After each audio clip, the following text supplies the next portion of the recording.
अब से ठीक आधे घंटे बाद यानी 12 बजे संसद में रेल मंत्री सुरेश प्रभु रेल बजट पेश करेंगे। देखना होगा क्या निकलता है प्रभु के पिटारे से, चुनौतियों से कैसे निपटेंगे प्रभु, रेल भाड़ा बढ़ाएंगे या कुछ और उपाय भी करेंगे, और जनता को क्या मिलेगा और बाजार के लिए इस रेल बजट में क्या निकलेगा, इस पर है हमारी नजर। पूरा बजट आप 12 बजे से हिंदी में सुन सकेंगे CNBC आवाज पर। और इससे पहले हमारे साथ जुड़ा है एक्सपर्ट्स का एक बड़ा पैनल।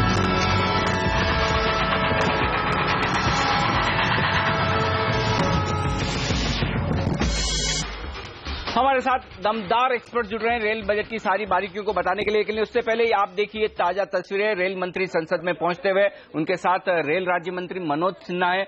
बजट की कॉपी उनके बैग में है और अब से कुछ देर बाद ठीक 12 बजे ये रेल बजट आपके सामने होगा और इस रेल बजट की तमाम बारीकियां आप सुन पाएंगे, देख पाएंगे और इस पूरे विश्लेषण को आप देख सकते हैं सिर्फ CNBC आवाज पर। 12 बजे से लाइव रेल बजट आपके सामने होगा। रेल भवन से रवाना होते हुए इस वक्त रेल मंत्री सुरेश प्रभु और उनके साथ रेल राज्य मंत्री मनोज सिन्हा।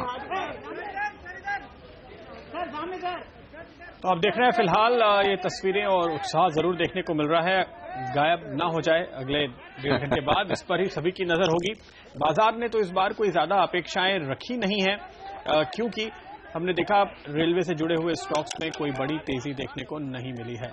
हालांकि क्या इस बजट के बाद एक मुस्कुराहट आएगी निवेशकों के चेहरे पर या नहीं, ये जानेंगे अपने एक्सपर्ट से। क्या आपके लिए निवेश के मौके बनते हैं? काफी बड़ी बड़ी साझेदारियां हुई पिछले साल भर में फाइनेंस जुटाने के लिए LIC और उसके अलावा तमाम बड़े इंस्टीट्यूशंस के साथ, नए प्रोजेक्ट्स के लिए कई मल्टीनेशनल कंपनीज अल्स्टॉम जैसे प्लेयर्स के साथ साझेदारियां की गई, लेकिन उनका नतीजा कब दिखाई देगा सफर करने वालों को, यात्रा करने वालों को, और उसका फायदा कब मिलेगा निवेशकों को? इस बीच आप देख सकते हैं संसद पहुंच चुके हैं रेल मंत्री अपने बजट के साथ और उनके साथ रेल राज्य मंत्री मनोज सिन्हा है। और अब से कुछ देर बाद आप ये रेल बजट लाइव सुन सकते हैं सिर्फ हिंदी में। CNBC आवाज पर हमारे साथ जुड़े रहिएगा, क्योंकि रेल बजट पर एक दमदार पैनल भी है जो आपको रेल बजट की तमाम बारीकियां बताएगा, न सिर्फ यात्रियों के लिहाज से बल्कि निवेशकों के लिहाज से भी, बल्कि ट्रेडर्स के लिहाज से भी, कि क्या कुछ मौके आपके रेल बजट के जो प्रस्ताव होंगे उनके मुताबिक बन सकते हैं। इन सबका सही, सटीक और तत्काल विश्लेषण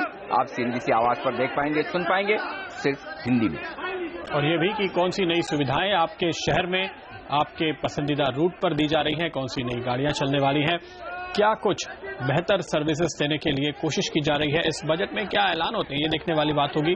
हमने देखा है कि ये काफी हद तक सबसे ज्यादा शायद पब्लिक फ्रेंडली रेल मंत्री हैं, जो कि सीधे ट्विटर पे लोगों के साथ संवाद करते हैं। अगर आपकी कोई दिक्कतें हो उनको सुलझाने की तुरंत कोशिश करते हैं, उस लिहाज से और क्या कुछ लोगों को सुविधा देने के लिए किया जा रहा है, इस पर जरूर हमारी नजर बनी रहेगी। कुछ रेलवे स्टॉक जो मैंने सेलेक्ट करके रखे हैं, और वहां बता दूं आपको कहीं कोई एक्शन दिख रहा है क्या?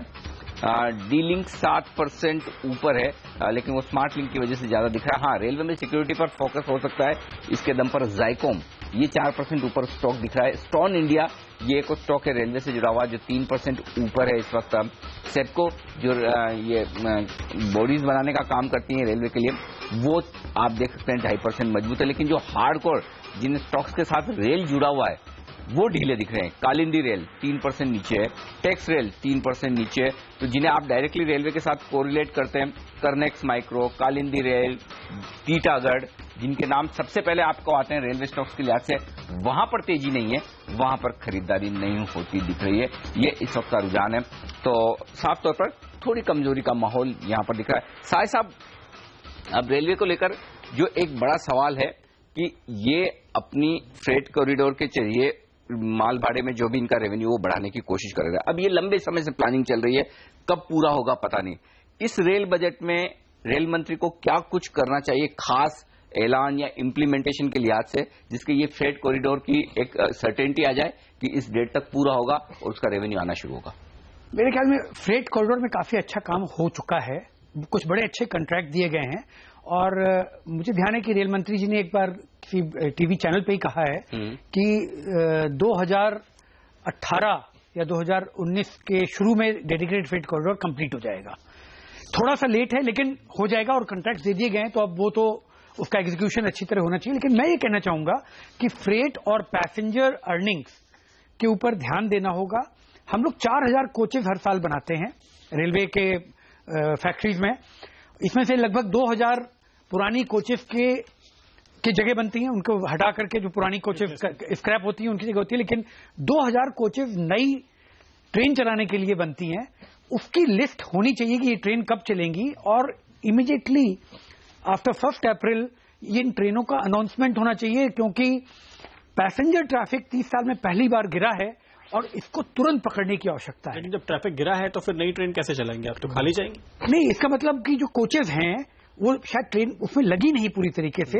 और दूसरी चीज वही है कि वो एयर से एसी का दाम बढ़ा रहे हैं, तो एयर से कॉम्पिटिशन हो रहा है। इसको सोच समझ करके नई ट्रेन चलाएं, और जहां पर कि लोग वेटिंग लिस्ट बहुत है, अगर गिरा है तो वेटिंग लिस्ट तो बहुत है, तो उस वेटिंग लिस्ट को देखते हुए नई ट्रेन इंट्रोड्यूस की जाए। और जो बढ़ाने का दूसरा तरीका फ्रेट से।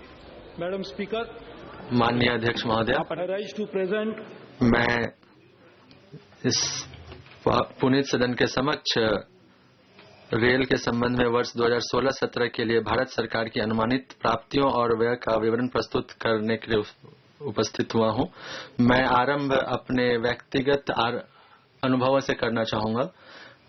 रेलवे जो है वह देश के विभिन्न भागों को और दैनिक जीवन को आपस में जोड़ती है, और इसके ऊपर जो स्टेशन है और अन्य सारी चीजें जो स्पष्ट रूप में जोड़ी गई हैं, उसके ऊपर मैं आपको बताना चाहूंगा। पिछले 5 महीनों में मैं प्रत्येक वर्ष हम बताना चाहूंगा कि उन्होंने यह कहा कि मुझे देखकर एक महिला मेरे पास आई और उनके गैर सरकारी संगठन को इस स्टेशन को गोद लेने के लिए मुझे धन्यवाद दिया। एक अन्य मामले में जिसमें रेल सुरक्षा बल के एक इंस्पेक्टर से आलोक तिवारी, जो रेलवे बोर्ड के सोशल मीडिया सेल में हैं, ने अपनी भावनाएं साझा की। उनकी जिम्मेदारी सोशल मीडिया पर मदद के लिए यात्रियों के अनुरोध पर कार्रवाई करना है। उन्होंने कहा कि अपने कार्यकाल में उन्हें अनुभव हुआ कि कैसे उनके द्वारा किए गए छोटे छोटे काम भी यात्रियों की जिंदगी में बड़े बदलाव लाते हैं। वह इस बात को लेकर बहुत उत्साहित थे। अध्यक्ष महोदय, इन जैसे लोग ही भारत और भारतीय रेल की असली आत्मा है, और इसलिए यह केवल मेरा बजट नहीं, यह बजट रेल परिवार के प्रत्येक सदस्य की अभिलाषा का प्रतिबिंब है। यह भारत के आम नागरिक की आकांक्षा का बजट है। साथ ही अपने विचार साझा करने के लिए न केवल मुझे पत्र लिख रहे हैं, बल्कि सोशल मीडिया पर मेरे साथ बातचीत कर रहे हैं, बल्कि बड़ी संख्या में मुझसे मिल भी रहे हैं। यह ऐसा बजट है जो संसद के मेरे सहयोगियों, अनेक उद्योग संघों, यात्री संघों, मीडिया और व्यवहारिक रूप में से समाज के सभी वर्गों के साथ विचारों की रचनात्मक भागीदारी का आधार तैयार किया गया है। मैं आप सबको धन्यवाद देता हूं, लेकिन इन सबसे ऊपर इस बजट की प्रेरणा हमारे प्रधानमंत्री श्री नरेंद्र मोदी जी का विजन और नेतृत्व है, जिन्होंने भारतीय रेल को दिल खोलकर प्रोत्साहन दिया। उन्होंने एक बार कहा था कि रेलवे को भारत की प्रगति और आर्थिक विकास की रीढ़ बनाना मेरा विजन है। हम उनके इस विजन को साकार करने के लिए भरसक प्रयास कर रहे हैं। हमारा मुख्य उद्देश्य व्यक्तिगत स्तर पर ग्राहक के अनुभव में सुधार, राष्ट्रीय स्तर पर अधिकाधिक रोजगार के सृजन और आर्थिक प्रगति में अग्रणी होना है, तथा भारत को इससे सबसे बड़ी संस्था में बदलाव लाकर मिसाल पेश करना है। इस बजट बदलाव की यात्रा का प्रतिदिन लाखों जिंदगियों को प्रभावित करते हुए हमारे देश की यात्रा का दस्तावेज होगा। ये चुनौतियों का समय है। हमारे सामने 2 प्रमुख चुनौतियां हैं जो पूरी तरह से हमारे नियंत्रण से बाहर है। अंतर्राष्ट्रीय मंदी के कारण हमारी अर्थव्यवस्था के महत्वपूर्ण क्षेत्रों में धीमी प्रगति और 7वें वेतन आयोग और बढ़े हुए उत्पादकता संबद्ध बोनस का प्रभाव। इसके अलावा परिवहन में रेलवे की हिस्सेदारी जो 1980 के 62 से गिरकर 2012 में 36% हो गई थी, का भी हम पर दबाव बना हुआ है। मुझे इस समय हमारे पूर्व प्रधानमंत्री श्री अटल बिहारी वाजपेयी जी की कुछ पंक्तियां याद आ रही हैं। आइए, हम न रुकेंगे, हम न रुकेंगे। आघातों की क्या चिंता है, हम न झुकेंगे, हम न झुकेंगे। भारतीय रेल एक ऐसा संगठन है जो अपने कर्मचारियों के असीम धैर्य और समर्पण के कारण समय की कसौटी पर खरा उतरा है। परंतु चुनौतियों से भरे इस समय में वर्षों से चले आ रहे कार्य करने के तरीके और प्रकृति में बदलाव जरूरी है। पिछले वर्ष मैंने रेल के मध्यावधि विजन प्रस्तुत किया था, जिसमें हम प्रगति की ओर अग्रसर हो रहे हैं। अब हमें इस संस्था के पुनर्गठन, पुनर्निर्माण और इसमें पुनरुद्धार की आवश्यकता है। हमें एक नए नजरिए, काम करने के नए तरीकों को अपनाने की जरूरत है। चलो मिलकर कुछ नया करें। हमारी कार्य योजना के जिन 3 स्तंभों के बारे में मैं आज बात कर रहा हूं, वे इस नए विचार प्रक्रिया को दर्शाते हैं। पहला है नव अर्जन। अब तक भारतीय रेल ने राजस्व बढ़ाने के लिए किराया बढ़ाने पर ही विशेष जोर दिया है। हम इसे बदलना चाहते हैं और परिवहन के क्षेत्र में हमारे हिस्से को दोबारा पाने के लिए हम माल भाड़ा नीतियों पर अपनी परंपरागत सोच को बदलना चाहते हैं। हम राजस्व के नए स्रोतों को दोहन करेंगे ताकि प्रत्येक दृश्य या अदृश्य परिसंपत्ति को अधिकाधिक बनाया जा सके। 9 मानक। अधिकतम उत्पादकता सुनिश्चित करने के लिए खर्च होने वाले एक रुपए की पुनः जांच की जाएगी। हम आगामी वर्ष में वित्तीय दृष्टि से शून्य आधारित बजट प्रक्रिया की अवधारणा अपनाएंगे। हम अपने कार्य कुशलता के मानदंडों और खरीद प्रक्रियाओं में सुधार करके उन्हें अंतर्राष्ट्रीय सर्वोत्तम प्रक्रियाओं के समक्ष बनाएंगे। हम अपने प्रत्येक क्रियाकलाप को कुशलता से पूरा करेंगे। 9 संरचना। हमें समस्याओं को सुलझाने के परंपरागत तरीकों पर दोबारा विचार करने की आवश्यकता है। हमारे निर्णय और कार्यों पर सहकारिता, सहयोग, सृजनात्मकता और संवाद की स्पष्ट छाप होनी चाहिए।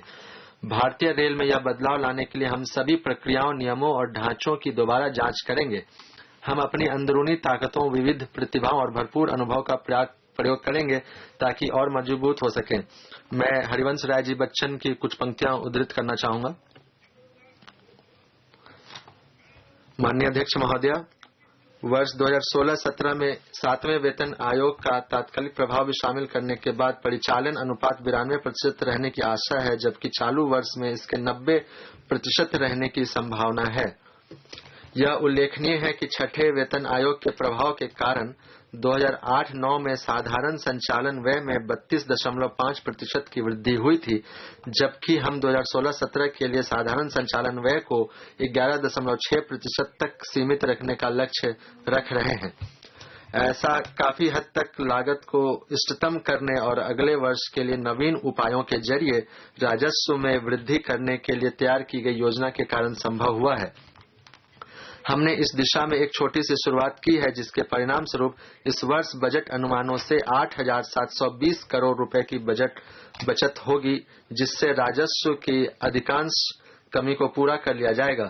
हमने दीर्घकालिक करारनामों पर हस्ताक्षर करके, इन्वेंट्री को रखने की लागतों को कम करके और मितव्ययता अभियान चलाकर कर्षण के लिए खरीदी गई बिजली की लागत में भारी कमी की है।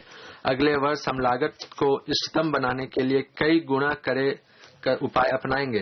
भारतीय रेल की पहली बार डीजल और बिजली जैसी कोटियों में ठोस और कड़े नियोजन के जरिए पूर्ववर्ती वर्ष की तुलना में काफी सुनिश्चित करने की योजना बनाई गई है। इसके अलावा अर्थव्यवस्था के लिए सकारात्मक दृष्टिकोण और आगे बताए जाने वाले विभिन्न उपायों के साथ हमें आशा है कि अगले वर्ष हम 1,84,820 करोड़ रुपए का राजस्व जुटा पाएंगे, जो चालू वर्ष के लिए संशोधित लक्ष्य से 10.1% अधिक है। 2015-16 के लिए वित्तीय निष्पादन विवरण और 2016-17 के लिए आय और व्यय का बजट अनुमान अनुलग्नक 1 पर रखा है। निवेश और संसाधन। हमने पूंजीगत व्यय बढ़ा दिया है ताकि संगठन के पिछले भारी बैकलॉग को समाप्त किया जाए और मौजूदा तथा भावी जरूरतों को पूरा किया जाए। हमने वर्षों पुरानी प्रक्रिया संबंधी बाधाओं का निरीक्षण किया है और कार्यात्मक स्तर पर प्रभावपूर्ण ढंग से शक्तियों को प्रोत्साहन दिया है। इसके परिणाम स्वरूप इस वर्ष की अंतिम तिमाही में पूंजी व्यय में काफी वृद्धि दर्ज की गई है। हम वर्ष 2009 से 2014 की अवधि में 48,100 करोड़ रुपए के औसत पूंजीगत व्यय और 8% प्रतिवर्ष की औसत वृद्धि से आगे निकलकर उल्लेखनीय प्रगति करने में सफल हुए हैं। इस वर्ष हमारा निवेश पिछले वर्ष के औसत का लगभग 2 गुना होगा। ऐसा उछाल पहले कभी हासिल नहीं हुआ। वर्ष 2016-17 में पूंजीगत योजना के लिए 1.21 लाख करोड़ रुपए रखे गए हैं। हमें बड़े निवेश के लिए कारोबार को आम नजरिए से हटकर देखने और फंड जुटाने तथा परियोजना निष्पादन के नए नए तरीके ढूंढने के लिए सतत प्रयास करने की आवश्यकता है।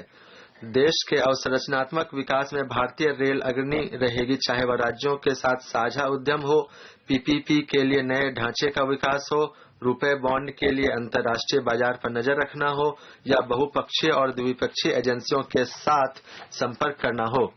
भारतीय रेल देश में अवसंरचनात्मक विकास में अग्रणी रहेगी। हमने पहली बार स्वीकृत निर्माण कार्यों की पिंक बुक में राज्य सरकार और अन्य एजेंसियों द्वारा शुरू की जा रही भागीदारी परियोजनाओं की एक सूची शामिल की है। रेलवे में निवेश किए गए 1 रुपए में इतना क्षमता है कि समग्र अर्थव्यवस्था में 5 रुपए की वृद्धि कर सके। रेलवे में इस बढ़े हुए निवेश का आर्थिक विकास पर जो प्रभाव होगा वह अभूतपूर्व है। इससे एक आधुनिक और कुशल रेल प्रणाली का विजन साकार होगा। हमारा जो विजन है, हमें भारत के नागरिकों को एक ऐसी रेल सेवा मुहैया करानी है जिस पर वे गर्व कर सकें।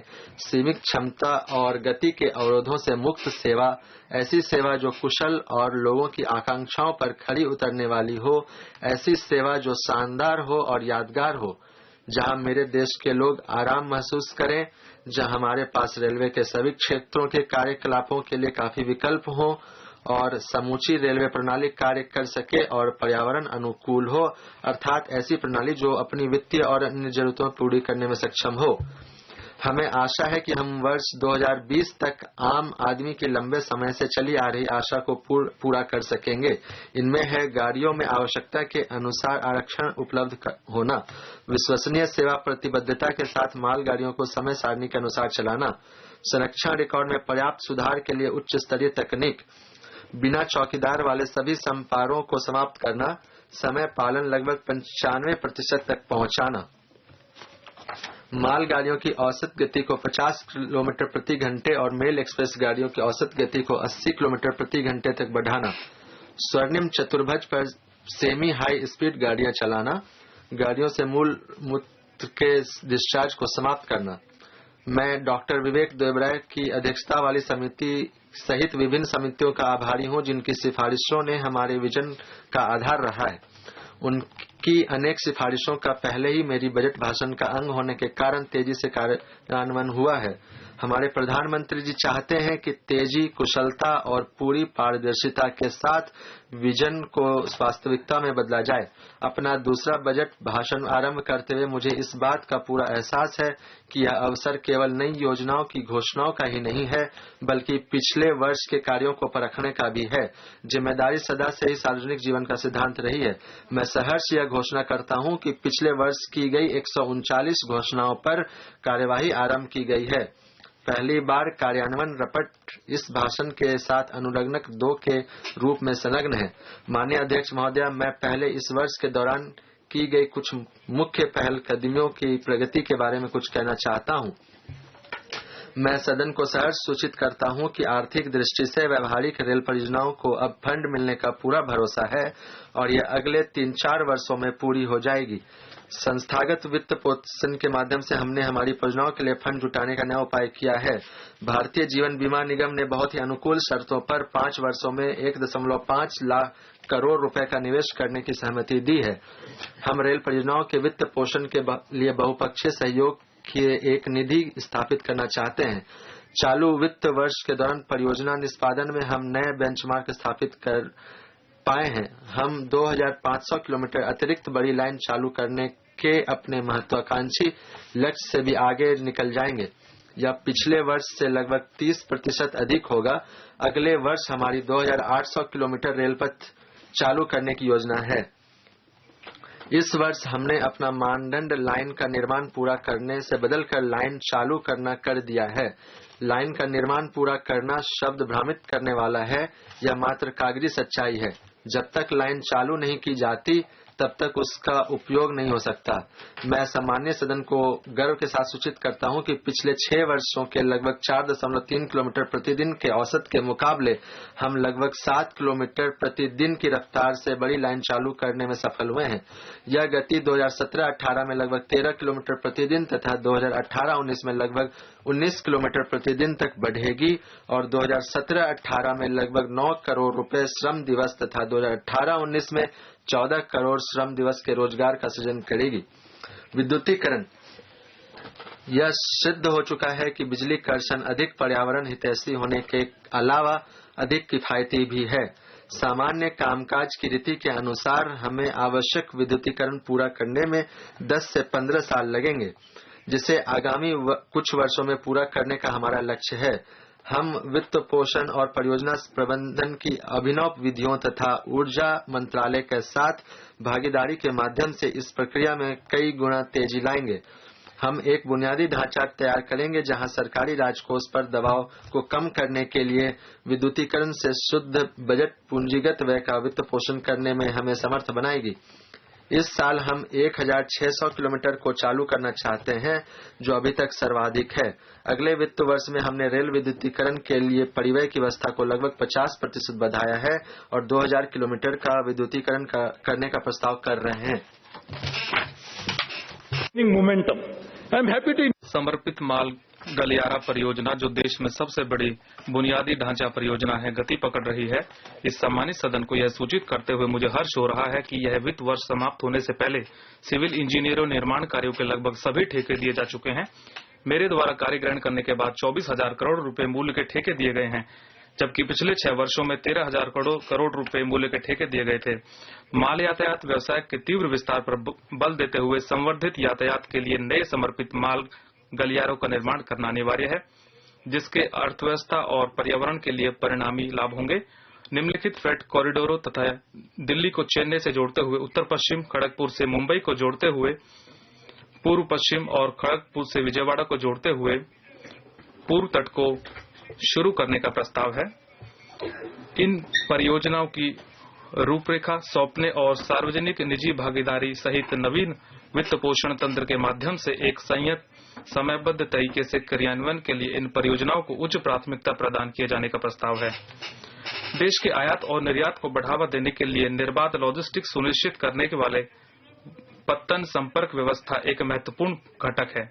हमारे पिछले साल हमने एक तटीय पत्तन संपर्क कार्यक्रम शुरू किया था। इस सम्मानित सदन को यह सूचित करते हुए मुझे हर्ष हो रहा है कि टूना पत्तन खोल दिया गया था और जयगढ़, दीधी, देवास और पारादीप के पत्तनों के लिए रेल संपर्क की व्यवस्था की परियोजनाओं का क्रियान्वयन किया जा रहा है और हम 7517 किलोमीटर तट रेखा पर किसी भी प्रकार की भागीदारी के प्रस्ताव पर सकारात्मक रूप से विचार करेंगे। पूर्वोत्तर के राज्यों के लिए बेहतर संपर्क व्यवस्था हमारी सरकार की सर्वोच्च प्राथमिकता रही है। हमने असम में चिर प्रतीक्षित बड़ी लाइन पर लमडिंग सिलचर खंड को खोला है और इस प्रकार बराक घाटी को देश के साथ जोड़ दिया गया है। हम त्रिपुरा की राजधानी अगरतला को भी बड़ी लाइन नेटवर्क पर लाए हैं। मिजोरम और मणिपुर राज्य भी कटभल, भैराबी और अरुणाचल जिरीबाम की आमान परिवर्तन परियोजनाएं जल्दी ही खोल दी जाने पर देश के सबसे बड़ी लाइन मानचित्र पर आ जाएंगे। जम्मू एवं कश्मीर में कठिन भूभाग और अनिश्चित भूविज्ञान के बावजूद उधमपुर, श्रीनगर, बारामूला रेल लिंक परियोजना का कटरा बनिहाल खंड संतोषजनक प्रगति कर रहा है और कुल 95 किलोमीटर में से 35 किलोमीटर सुरंग कार्य सफलतापूर्वक पूरा हो गया है। जालंधर जम्मू लाइन का संकुलन दूर करने के लिए, जो इस घाटी के लिए एक महत्वपूर्ण लिंक है, कार्य पूरी तेजी पर चल रहा है। 2 पुलों का दोहरीकरण मार्च 2016 में खोल दिया जाएगा और अन्य 2 पुलों को 2016-17 तक पूरा कर लिया जाएगा। मेक इन इंडिया पर हमारे प्रधानमंत्री की प्राथमिकता का अनुकरण करते हुए भारतीय रेल लगभग 40,000 करोड़ की क्रियादेश बही के साथ 2 रेल इंजन कारखाने लगाने के लिए बोलियों को अंतिम रूप देने में समर्थ हुई है। ये कारखाने अनेक फलती फूलती लघु और मझोली अनुषंगी इकाइयों के एक पारिस्थितिक तंत्र की रचना करेंगी, जो ग्लोबल सप्लाई चेन के साथ जुड़ जाएगा। ये न केवल बिहार राज्य में बल्कि पूरे पूर्वी क्षेत्र में रोजगार संभावनाओं में वृद्धि करेगा। हमने एक ऐसी बिडिंग प्रक्रिया प्रारंभ की थी जो पूर्णतः पारदर्शी थी और प्राप्त हुई दरें अत्यंत प्रतिस्पर्धात्मक थी।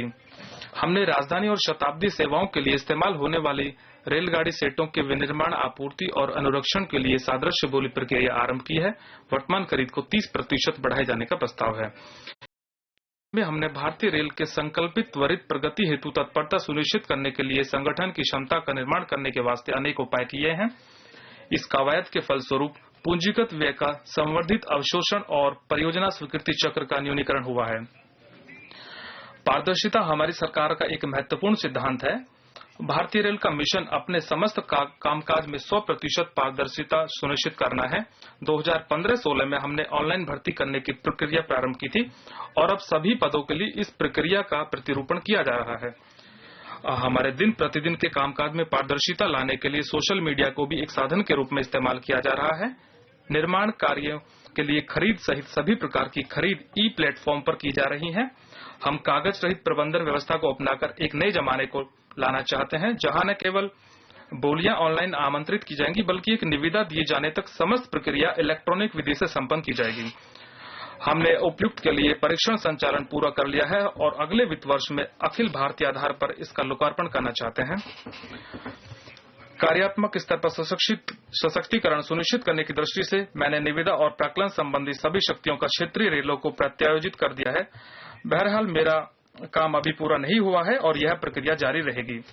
उपयुक्त निर्णय के फलस्वरूप हम यह सुनिश्चित करने में समर्थ हुए हैं कि परियोजनाएं 6 से 8 महीने की अवधि के अंतर्गत स्वीकृत हो जाएं। एक ऐसी प्रक्रिया जिसमें 2 साल से अधिक का समय लग जाया करते थे, अधिक प्रत्यायोजन के साथ अधिक जवाबदेही आती है और इस संस्कृति को स्थापित करने के लिए महाप्रबंधकों और रेल प्रबंधकों के लिए मुख्य परिणाम क्षेत्रों को परिभाषित किया गया है। इन क्षेत्रों में प्रगति का स्पष्ट पता चल जाएगा, जिनके आधार पर अधिकारियों का मूल्यांकन किया जाएगा, जिससे कार्य प्रदर्शन और मध्यावधि कोर्स करेक्शन के मूल्यांकन में वस्तुनिष्ठता सुनिश्चित होगी। हमने कुछ क्षेत्रीय रेलों के साथ समझौता ज्ञापनों पर हस्ताक्षर किए हैं, जिनमें कार्य प्रदर्शन पैरामीटरों के संबंध में परिमाणात्मक लक्ष्य स्पष्ट रूप से निर्धारित थे। इससे निर्दिष्ट रेलवे की ओर से उसके लक्ष्यों को पूरा करने में सुदृढ़ प्रतिबद्धता सुनिश्चित की गई है। हमने अपनी कार्य प्रणालियों में कुशलता लाने की दृष्टि से अपनी आंतरिक लेखा प्रणालियों का पुनर्गठन भी किया है। विशेषज्ञता प्राप्त टीमों को निर्दिष्ट क्षेत्रों में रेलवे के कामकाज की जांच करने की आज्ञा दी गई है, ताकि अक्षमता का पता लगाया जा सके और अपव्यय को रोका जा सके। सभी क्षेत्रों को वर्तमान वर्ष में 2 रिपोर्ट तैयार करने के लिए कहा गया है। आंतरिक जांच टीमों की व्यावसायिक कुशलता के लिए आईटी आधारित आंतरिक जांच तंत्र से संबंधित विशिष्ट प्रशिक्षण कार्यक्रम भी शुरू किए गए हैं। मंत्रिमंडल ने एक ऐतिहासिक निर्णय में रेल आधारित परियोजनाएं शुरू करने के लिए राज्य सरकारों के साथ संयुक्त उद्यमों का सृजन करने की अनुमति प्रदान की है। यह निर्णय रेलवे के स्वामित्व की साझेदारी, सहकारी संघवाद की भावना को मजबूत बनाने के लिए नई संभावनाओं को खोलेगा। परियोजना के निष्पादन के लिए प्रबंधन बैंडविड्थ का संवर्धन करेगा और राज्यों को संयुक्त रूप से उनकी प्राथमिकताएं निर्धारित करने और पिछड़े क्षेत्रों के विकास के लिए मार्ग उपलब्ध कराने में समर्थ बनाएगा। हमने 17 राज्यों से सैद्धांतिक अनुमोदन प्राप्त हो चुका है, जिनमें से 6 समझौता ज्ञापनों पर पहले ही हस्ताक्षर किए जा चुके हैं। इस वर्ष हमने बजट प्रलेखों में लगभग 5300 किलोमीटर पर लगभग 92,714 करोड़ रुपए मूल्य के 44 नए भागीदारी कार्यों का उल्लेख किया है। ये अपने आप में एक रिकॉर्ड है। हमने अभिनव वित्त पोषण के माध्यम से परियोजना निष्पादन की गति में तेजी लाने के लिए कोयला मंत्रालय, सेल और एनटीपीसी के साथ भी साझेदारियां की हैं। आम आदमी हमेशा से ही हमारी सभी पहलकदमियों का फोकस रहा है। यह ग्राहक अभिमुख कार्यों के लिए एक अभूतपूर्व साल था। जब हमने सोशल मीडिया प्लेटफॉर्म को एक फीडबैक और शिकायत निवारण तंत्र में तब्दील किया, तो ग्राहकों की जरूरत के प्रति भारतीय रेल की प्रत्युत्तरशीलता नई ऊंचाइयों पर पहुंच गई है। इसके अलावा हमें सीधे यात्रियों से फीडबैक लेने के लिए एक समर्पित IVRS प्रणाली स्थापित की है। यात्रियों से इनपुट लेने के लिए रोजाना 1 लाख से अधिक टेलीफोन किए जाते हैं। इन सभी पूर्वापायों के साथ हम ग्राहकों को मुखर करने में समर्थ हुए हैं, जो न केवल सुनी जाती हैं बल्कि उन पर कार्रवाई भी की जाती है। ये चैनल न केवल फीडबैक मांगने के लिए अपितु चिकित्सीय देखभाल, यात्रियों खासतौर पर महिलाओं की सुरक्षा और मानवीय देखभाल के अन्य पहलुओं को भी उपलब्ध कराने के लिए इस्तेमाल किए जा रहे हैं। इन्होंने स्टेशनों पर और रेलगाड़ियों में स्वच्छता पर निगरानी रखने में भी हमारी मदद की है। आज हम आम यात्रियों और रेलवे के बीच कोई अवरोध हम नहीं समझते हैं और ऐसा नहीं है। हमने रेलगाड़ी सेवाओं की गुणवत्ता के सुधार लाने के लिए अनेक श्रृंखलावार उपाय किए हैं। इस प्रयास में हमने एमपीलैड और सीएसआर की निधि के जरिए सहयोग मिला है। मुझे यह सूचित करते हुए प्रसन्नता हो रही है कि 124 संसद सदस्यों ने यात्री सुविधाओं के लिए अपना योगदान दिया है और इस सहायता के लिए मैं सबको धन्यवाद देता हूं। लोकप्रिय मार्गों पर 884 सवारी डिब्बों का स्थायी आधार पर संवर्धन करके 65,000 से अधिक शायिकाओं का सृजन किया गया है। रेलवे स्टेशनों पर 2500 वाटर वेंडिंग मशीनें लगाई गई हैं। सामान्य श्रेणी के सवारी डिब्बों में मोबाइल चार्जिंग पॉइंट दिए गए हैं। सभी नए गैर वातानुकूलित सवारी डिब्बों में कूड़ेदान उपलब्ध कराए गए हैं। विश्राम गृहों की ऑनलाइन बुकिंग सक्षम बनाई गई है। स्वच्छ और स्वास्थ्यकर बिस्तर उपलब्ध कराने के लिए मैकेनाइज्ड लॉन्ड्रियों को बढ़ाया गया है। अब चुनिंदा स्टेशनों पर सभी श्रेणी के यात्रियों के लिए डिस्पोजेबल बिस्तर उपलब्ध है। आधुनिक साज सज्जे वाले सवारी डिब्बों के साथ एक नई रेलगाड़ी महामाना एक्सप्रेस शुरू की गई है।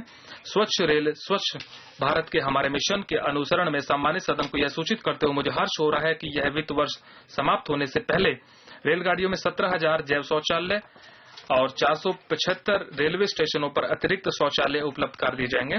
दुनिया का सर्वप्रथम जैव निर्यात शौचालय भारतीय रेल द्वारा तैयार किया गया है और डिब्रूगढ़ राजधानी एक्सप्रेस में इसका प्रयोग किया जा रहा है।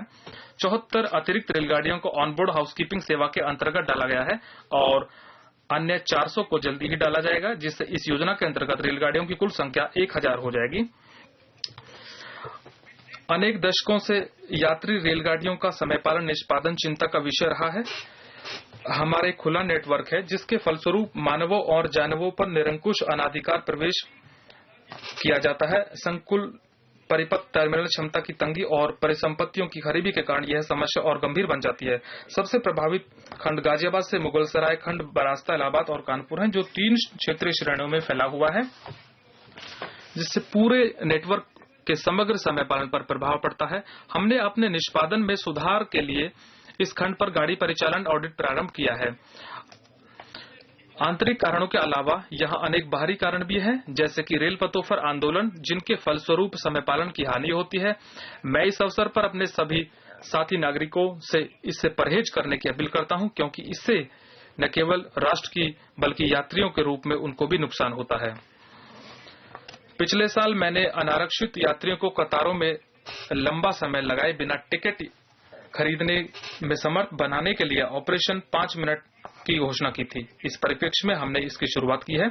1780 ऑटोमेटेड टिकट वेंडिंग मशीनें और 225 कैश कॉइन और स्मार्ट कार्ड चालित टिकट वेंडिंग मशीनें। ई टिकटिंग मशीनों की क्षमता को 2000 टिकट प्रति मिनट से बढ़ाकर 7200 टिकट प्रति मिनट और एक ही समय पर 1,20,000 उपयोगकर्ता इसका प्रयोग कर सकते हैं, जबकि पहले केवल 40,000 ही यह कर सकते थे। अनारक्षित और प्लेटफॉर्म टिकटों को खरीदने के लिए मोबाइल बेस्ड ऐप और यूटीएस और पीआरएस टिकटों की कैशलेस खरीदारों के लिए भी गो इंडिया स्मार्ट कार्ड योजना।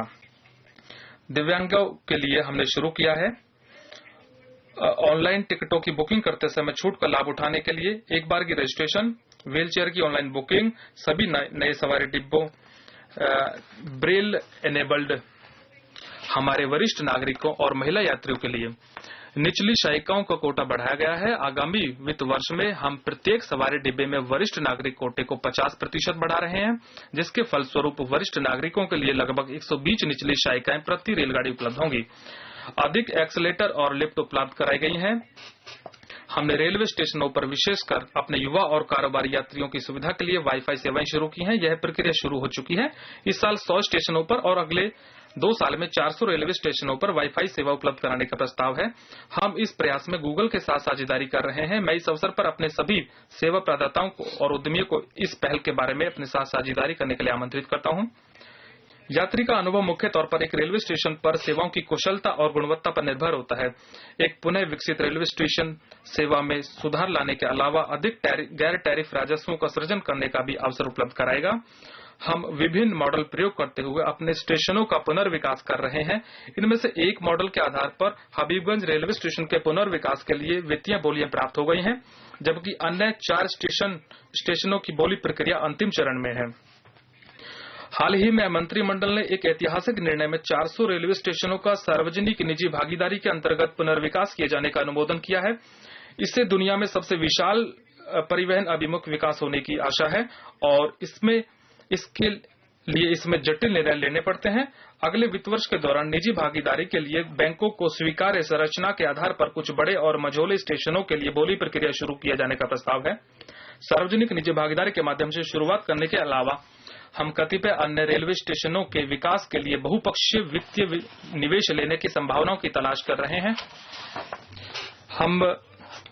मुझे ये सूचित करने में प्रसन्नता हो रही है कि बहुत से रेलवे स्टेशनों की दीवारों को भित्ति चित्रों में बदला गया है, जिससे न केवल सौंदर्य में सुधार आया बल्कि सामाजिक रूप से प्रासंगिक विषयों के बारे में जागरूकता का प्रसार भी हुआ है। ऐसा ही एक विषय जो विशेष उल्लेख का हकदार है वन्य जीवन का संरक्षण है, जिसका सवाई माधोपुर रेलवे स्टेशनों पर चित्रों के माध्यम से सचित्र वर्णन किया गया है।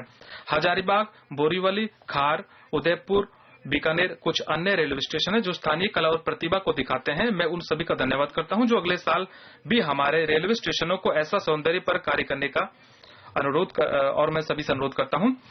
अपने यात्रियों, खासतौर पर महिला यात्रियों को बेहतर सुरक्षा उपलब्ध कराने के उद्देश्य निम्नलिखित प्रमुख पहलकदमियां की गई हैं। अखिल भारतीय 24 घंटे 7 दिन हेल्पलाइन नंबर 182 311 रेलवे स्टेशनों पर सीसीटीवी चौकसी की व्यवस्था की गई है। सभी बड़े रेलवे स्टेशनों को चरणबद्ध तरीके से सीसीटीवी चौकसी के अंतर्गत लाया जाएगा।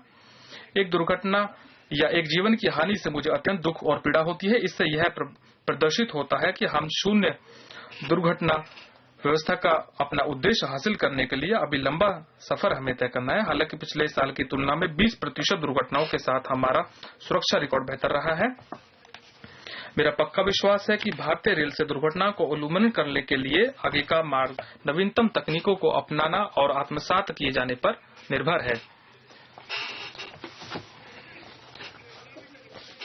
और हमने डॉक्टर काकोडकर की अध्यक्षता वाली समिति की सिफारिशों की जांच की है और उनके क्रियान्वयन पर कार्य कर रहे हैं। हम अत्यधिक भीड़ वाले रेलगाड़ियों के लिए मुख्य तौर पर उपनगरीय खंडों पर गाड़ी से गिरने से रोकने के लिए भी कार्य कर रहे हैं। वर्ष 2015-16 में हमने 350 चौकीदार वाले लेवल क्रॉसिंग बंद किए हैं और 1000 बिना चौकीदार वाले लेवल क्रॉसिंग समाप्त किए हैं।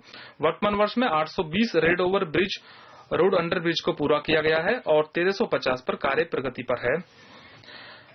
पिछले साल मैंने अपने बजट भाषण में उत्तरोत्तर 3000 करोड़ रुपए की वार्षिक बचत करने का उल्लेख किया था, जिसे तीसरे वर्ष तक प्राप्त किया जाना था। यह कुल कर्षण सप्लाई लागत का लगभग 30% है। मुझे यह घोषणा करते हुए खुशी हो रही है कि हम अगले वित्त वर्ष में भी अर्थात निर्धारित समय से 1 वर्ष पहले यह लक्ष्य हासिल कर लेंगे। भारतीय रेलवे ने पहली बार डीम्ड वितरण लाइसेंसी के ओहदे का इस्तेमाल करते हुए बिजली अधिनियम के प्रावधानों के अनुसार प्रतिस्पर्धी दरों को सीधे बिजली की खरीद की है। पहले से हस्ताक्षरित और कार्यान्वित बिजली खरीद करारों से 1300 करोड़ रुपए की वार्षिक बचत होगी। बिजली प्राप्ति के लिए पहले से शुरू की गई कार्रवाई से आगामी वर्षों के दौरान 1700 करोड़ रुपए की वार्षिक बचत होगी, जिससे कुल बचत 3000 करोड़ रुपए हो जाएगी। इसके अलावा मांग पक्ष प्रबंधन और ऊर्जा संबंधी किफायती उपायों में 300 करोड़ की बचत का लक्ष्य है। अब भारतीय रेल द्वारा उच्च भार वहन क्षमता वाले रेल इंजनों का निर्माण किया जा रहा है। इन रेल इंजनों का उपयोग बिजली यानों के उन्मूलन को संभव बनाएगा, जिसके द्वारा इनके स्थान पर सवार यात्री डिब्बे लगाए जा सकेंगे, जिससे रेलगाड़ियों की वहन क्षमता का संवर्धन होगा और यात्रा समय गाड़ी की आवाज और ईंधन की खपत में भारी कमी आएगी। इसके परिणाम स्वरूप हमारे कार्बन फुटप्रिंट में भी काफी कमी आएगी। वर्तमान वर्ष में ऐसे 4 रेल इंजनों का निर्माण किया जा रहा है। 2016-17 में अन्य 39 रेल इंजनों का निर्माण किए जाने की आशा है। किसी भी विश्व स्तरीय रेल प्रणाली में कुशल जनशक्ति बनाए रखने के लिए रेल विश्वविद्यालय की महत्वपूर्ण भूमिका होती है।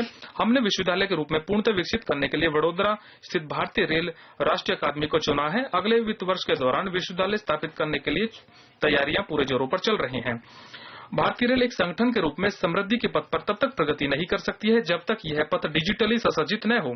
इस वर्ष ट्रैक मैनेजमेंट सिस्टम TMS का एप्लीकेशन शुरू किया गया था। उसके साथ रेल पथ निरीक्षण, निगरानी और अनुरक्षण के कार्यकलाप एक IT प्लेटफॉर्म पर आ गए हैं और SMS और ईमेल के रूप में ऑटोमेटेड अलर्ट जारी हो रहे हैं। TMC के इन्वेंट्री प्रबंधन मॉड्यूल के परिणाम स्वरूप इन्वेंट्री में 27,000 MT की कमी आई है और जिससे 64 करोड़ रुपए की बचत हुई है और 53 करोड़ रुपए मूल्य के समकक्ष 22,000 MT स्क्रैप की पहचान हुई है। 2016-17 के दौरान संपूर्ण भारतीय रेल पर यह प्रणाली कार्यान्वित हो जाएगी। भारतीय रेल ने अपने अधीन भूमि का रिकॉर्ड रखने हेतु केंद्रीकृत भूमि डाटा का डिजिटलीकरण करने के लिए एक एप्लीकेशन विकसित की है। चूंकि मैं नई पहलों का निरूपण करने के लिए आगे बढ़ रहा हूं, इसलिए मुझे जरा सा एक कदम वापस जाने की अनुमति दीजिए। पिछले साल के बजट का एक प्रमुख महत्वपूर्ण क्षेत्र यात्रियों को बेहतर सुविधाएं उपलब्ध कराना और रेल यात्राओं को आनंदप्रद बनाना था। हम इस गति को बनाए रखेंगे और भारतीय रेल के नेटवर्क पर प्रतिवर्ष सवारी करने वाले 7 खरब यात्रियों में प्रत्येक को संतुष्टि सुनिश्चित करने के लिए कड़ा प्रयास करेंगे। हमारी सरकार आम आदमी की सरकार है, जो सभी के विशेषकर किसानों, कामगारों, विकलांग और गरीबों के लाभ के लिए निरंतर कार्य कर रही है। सबका साथ, सबका विकास हमारे लिए बस एक नारा नहीं है, यह हमारे विचारों और हमारे कार्यों में व्याप्त है। हमारा प्रत्येक ग्राहक हमारा ब्रांड एम्बेसडर है, साथ ही हमारे अस्तित्व का मूल कारण भी है। इसलिए प्रत्येक बार उसके यात्रा करने पर उसकी संतुष्टि की मात्रा बढ़नी चाहिए। हमारे प्रत्येक ग्राहक को प्रसन्न करने का अनुसरण करते हुए मैं निम्नलिखित उपायों का प्रस्ताव कर रहा हूं। इस सरकार का पक्का विश्वास है अंत्योदय एक्सप्रेस और दीन दयालु सवारी डिब्बे। इस सरकार का पक्का विश्वास है कि भारत का भाग्य तब तक नहीं बदलेगा जब तक आम आदमी या महिला की जिंदगी में सुधार नहीं आएगा। न केवल वह हमारे नीति निर्धारण का केंद्र बिंदु है, बल्कि हमारे सार्वजनिक उद्घोषणा में और हमारे विचारधारा में सर्वत्र व्याप्त है। हम आम आदमी के लिए अंत्योदय एक्सप्रेस, लंबी दूरी की पूर्णतया अनारक्षित सुपरफास्ट रेलगाड़ी सेवा चलाने का प्रस्ताव कर रहे हैं, जो व्यस्तम मार्गों पर चलाई जाएगी।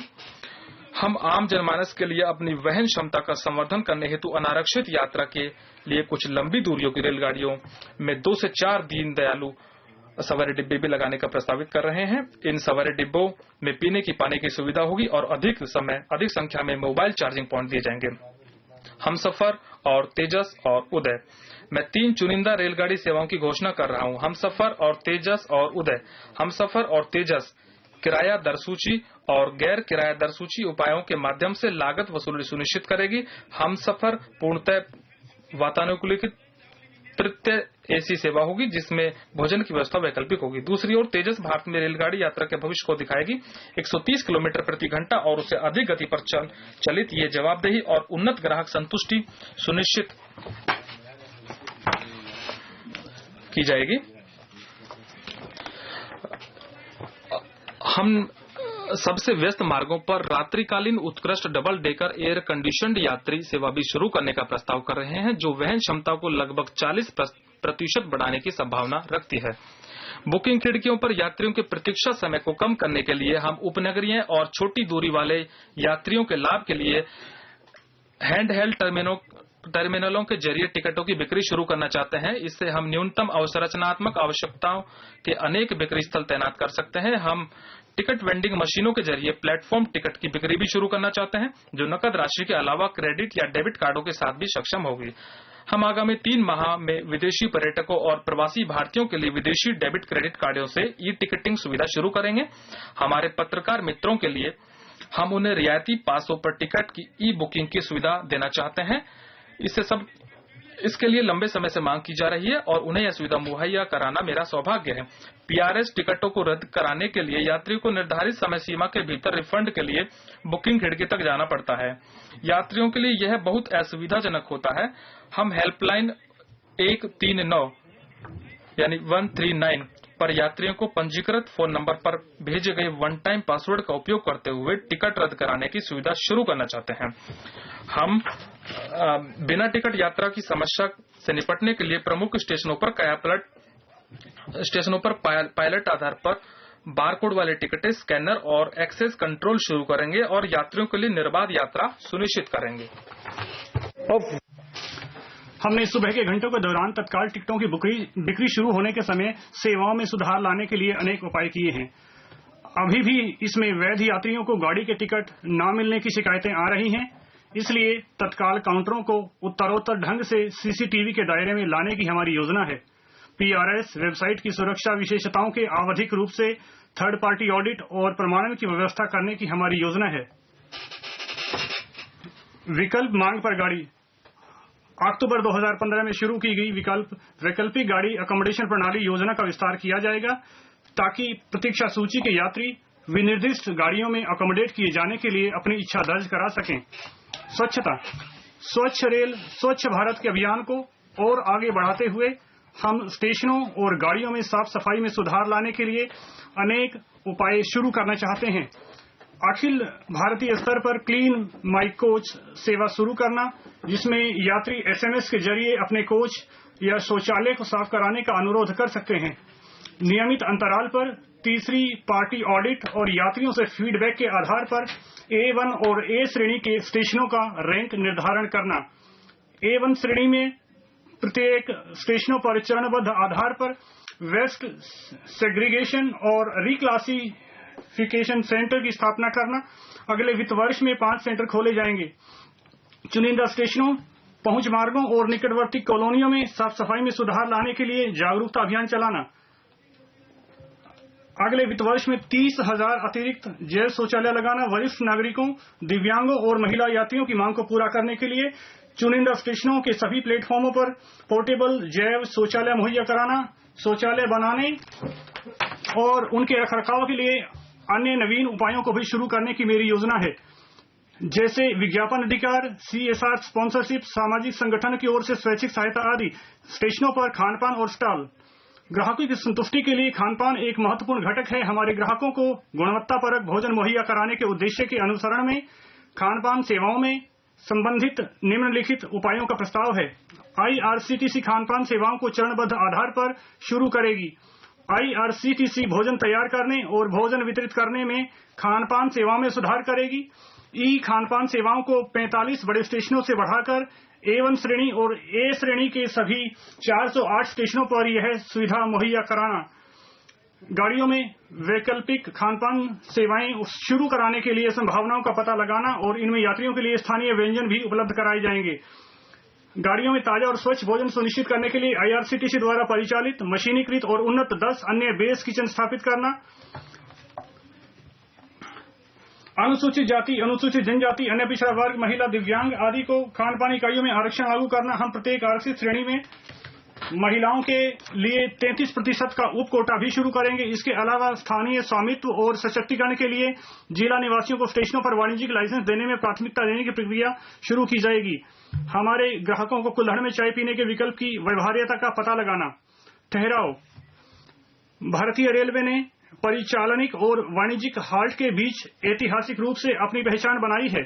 यात्रियों की सुविधा के लिए मैं सभी परिचालनिक हाल्ट स्टेशनों की वाणिज्यिक हाल्ट में बदलने का प्रस्ताव रखता हूं। इससे उन यात्रियों को लाभ मिलेगा जो इन हाल्ट से गाड़ी में नहीं चढ़ सके अथवा गाड़ी से उतर गए। रेल मित्र सेवा। हमने स्टेशनों पर वृद्धों और दिव्यांग यात्रियों की सहायता के लिए कोंकण रेलवे में साथी सेवा शुरू की है। हम बहुत से और स्टेशनों पर इस सेवा का विस्तार करेंगे। हम अपने यात्रियों के लिए मौजूदा सेवाओं को सुदृढ़ करेंगे, जिसमें मौजूदा यात्री पिक एंड ड्रॉप सेवा और व्हील चेयर सेवाओं के अलावा भुगतान आधार पर बैटरी चालित कारों, कुली सेवाएं आदि बुक कराएंगे। दिव्यांगों के लिए उपाय। सुगम्य भारत अभियान के उद्देश्य के अनुसरण करते हुए हम यह सुनिश्चित करेंगे कि पुनः विकसित किए जा रहे सभी स्टेशनों का दिव्यांगों द्वारा इस्तेमाल किया जा सके। आगामी वित्त वर्ष के दौरान हम A1 श्रेणी के प्रत्येक प्लेटफॉर्म पर दिव्यांग के लिए कम से कम 1 शौचालय उपलब्ध कराने के लिए हर संभव प्रयास करेंगे और स्टेशनों पर पर्याप्त संख्या में व्हील चेयरों की उपलब्धता भी सुनिश्चित करेंगे। यात्रियों के लिए यात्रा बीमा। हम यात्रियों के लिए सुरक्षित यात्रा सुनिश्चित करने के निरंतर प्रयास कर रहे हैं, तथापि अप्रिय घटनाएं घट जाती हैं।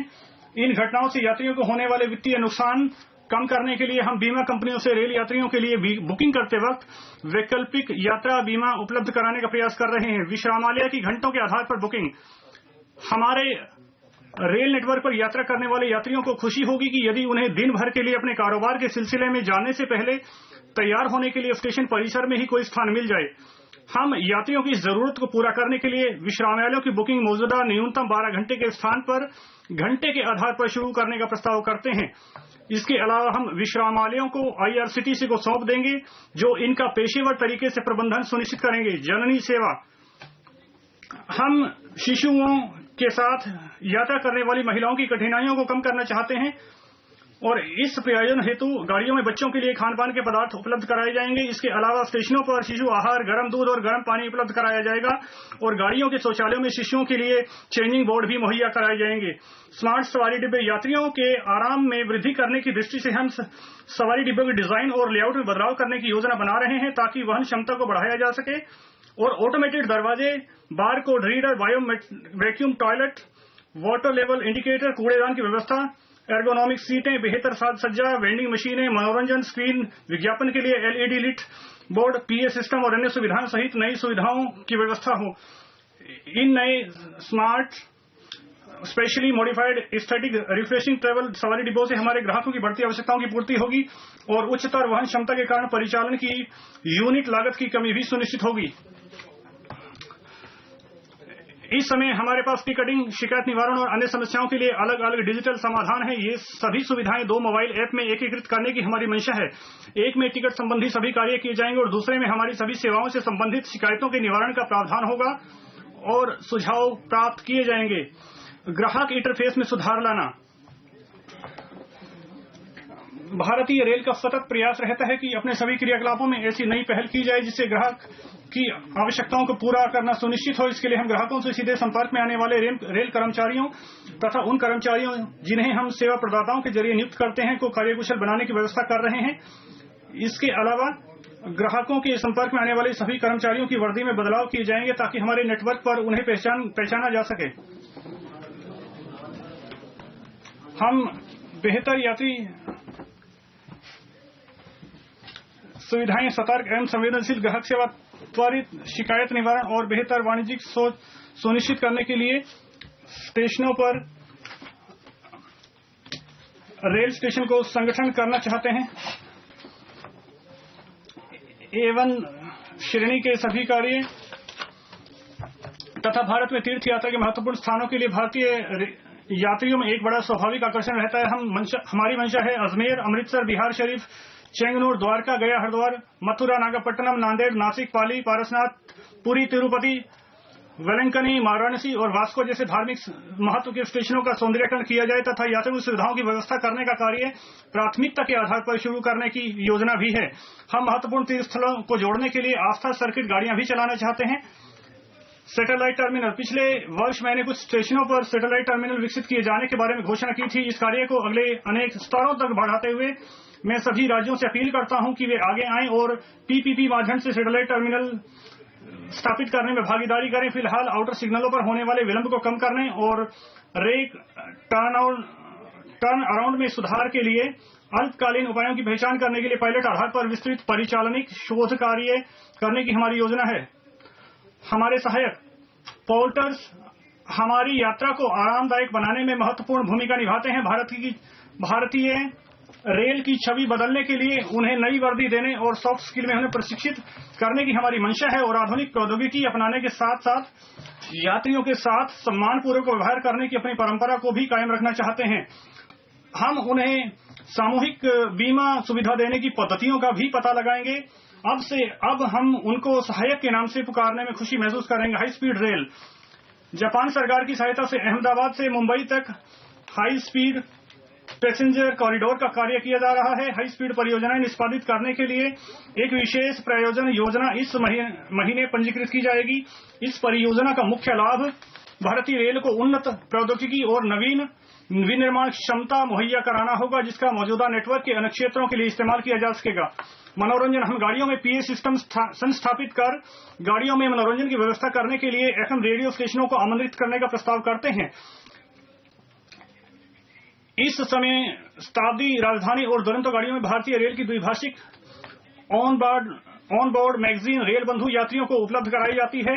इसे सभी मेल और एक्सप्रेस गाड़ियों के सभी आरक्षित श्रेणियों के यात्रियों को उपलब्ध कराया जाएगा। हम रेल बंधु को सभी क्षेत्रीय भाषाओं में भी प्रकाशित करना चाहेंगे।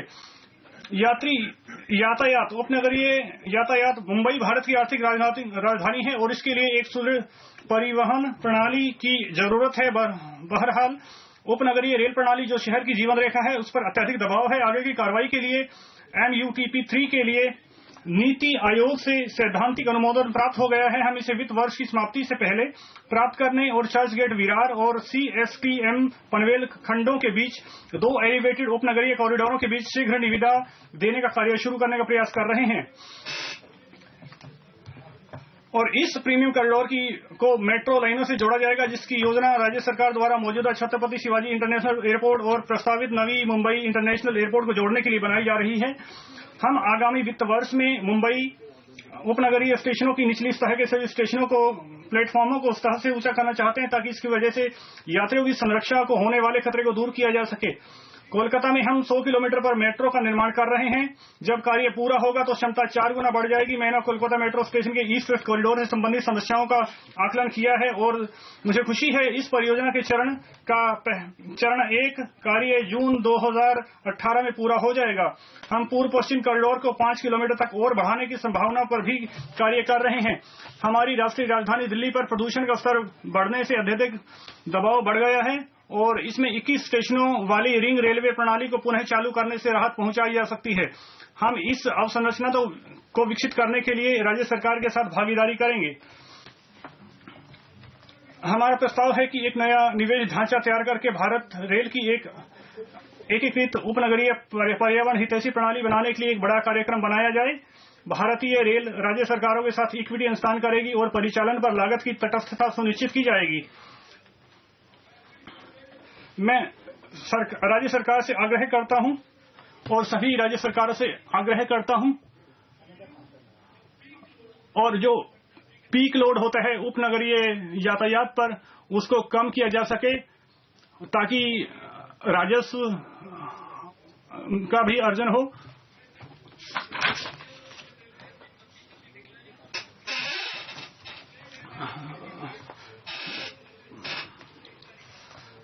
भारतीय रेल के माल यातायात में 100 थोक पन्नों की प्रधानता है जिसका शेयर लगभग 88% है।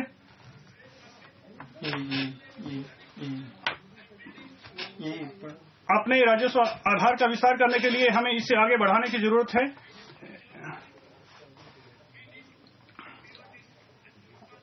और अभी हमें अपने राजस्व आधार का विस्तार करने के लिए इसे बढ़ाना पड़ेगा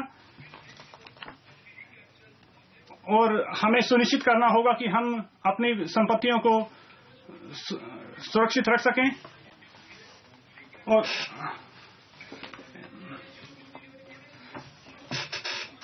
एक परिपूर्ण मार्केट का अध्ययन किया जा रहा है और विस्तृत मांग एवं आपूर्ति परिदृश्य, सेवा स्तर और अवसंरचनात्मक आवश्यकताओं का आकलन किया जाएगा ताकि ये या तो कंटेनरीकरण के जरिए इस यातायात को वापस प्राप्त करने के लिए एक कार्य योजना बनाई जाएगी या इसके लिए नए डिलीवरी मॉडल अर्थात रोल ऑन रोल ऑफ आदि को विकसित किया जाएगा और कार्यान्वयन किया जाएगा।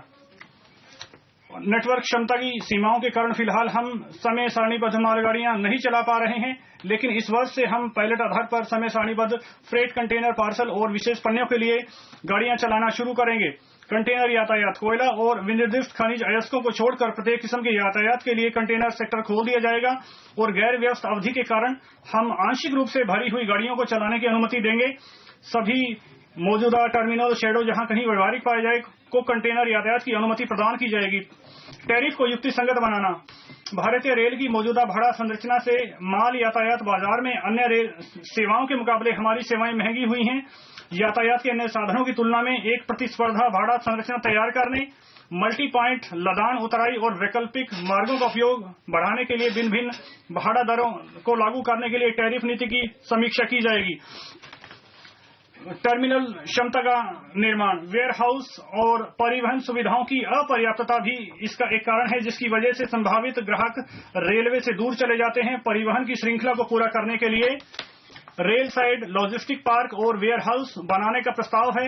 इन लॉजिस्टिक पार्कों और वेयर हाउसों का निर्माण पीपीपी माध्यम से किया जाएगा जिससे अपेक्षित कुशलता आएगी और निवेश प्राप्त होगा और साथ ही रेलवे को और ज्यादा यातायात आकर्षित करने में भी मदद मिलेगी। ट्रांसलोक भारत की परिवहन लॉजिस्टिक कंपनी बन जाने के बाद राष्ट्रीय परिवहन प्रदाता के रूप में अपनी भूमिका निभाने में हम आधारभूत परिवर्तन पाएंगे। हमारा ध्यान माल यातायात कारोबार के लिए लास्ट माइल कनेक्टिविटी मुहैया कराने और लॉजिस्टिक लागतों में भारी कमी करने पर होगा। 2016-17 में ट्रांसलोक द्वारा कम से कम 10 माल शेड विकसित किए जाएंगे। ऑटोमोबाइल यातायात को आकृष्ट करने के लिए हम शीघ्र ही चेन्नई में भारत के पहले रेल ऑटो हब का उद्घाटन करेंगे। रेल साइड वेयर हाउसों पर जोर दिए जाने से माल यातायात टर्मिनलों के निकट खाली भूमि पर कोल्ड स्टोरेज की सुविधाओं को विकसित करेंगे। स्थानीय किसानों और मछुआरों को इस सुविधा का इस्तेमाल करने में प्राथमिकता दी जाएगी। अगले माह इस संबंध में एक नीति तैयार की जाएगी। ग्राहकों का परिपोषण। अपने प्रमुख माल हितधारकों के साथ संपर्क स्थापित करने के लिए हम प्रमुख ग्राहक प्रबंधक नियुक्त करेंगे सभी प्रकार के पत्राचार और शिकायतों के निपटान के लिए।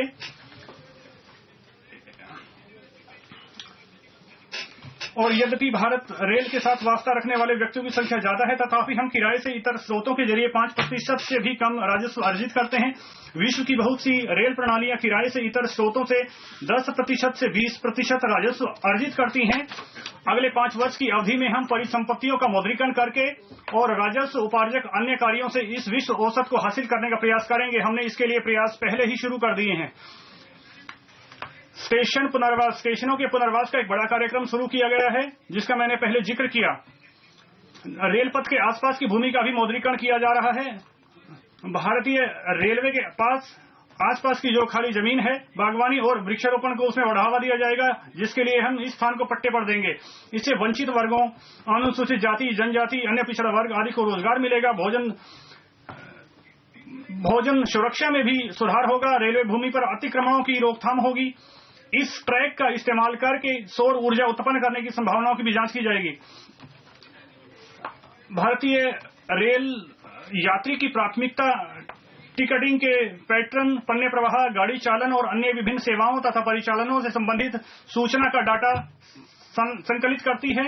हम अपने डाटा सॉफ्टवेयर और भारतीय रेलवे द्वारा निःशुल्क प्रदान की जाने वाली कुछ सेवाओं जैसे कि PNR इंक्वायरी का मौद्रीकरण कर सकते हैं।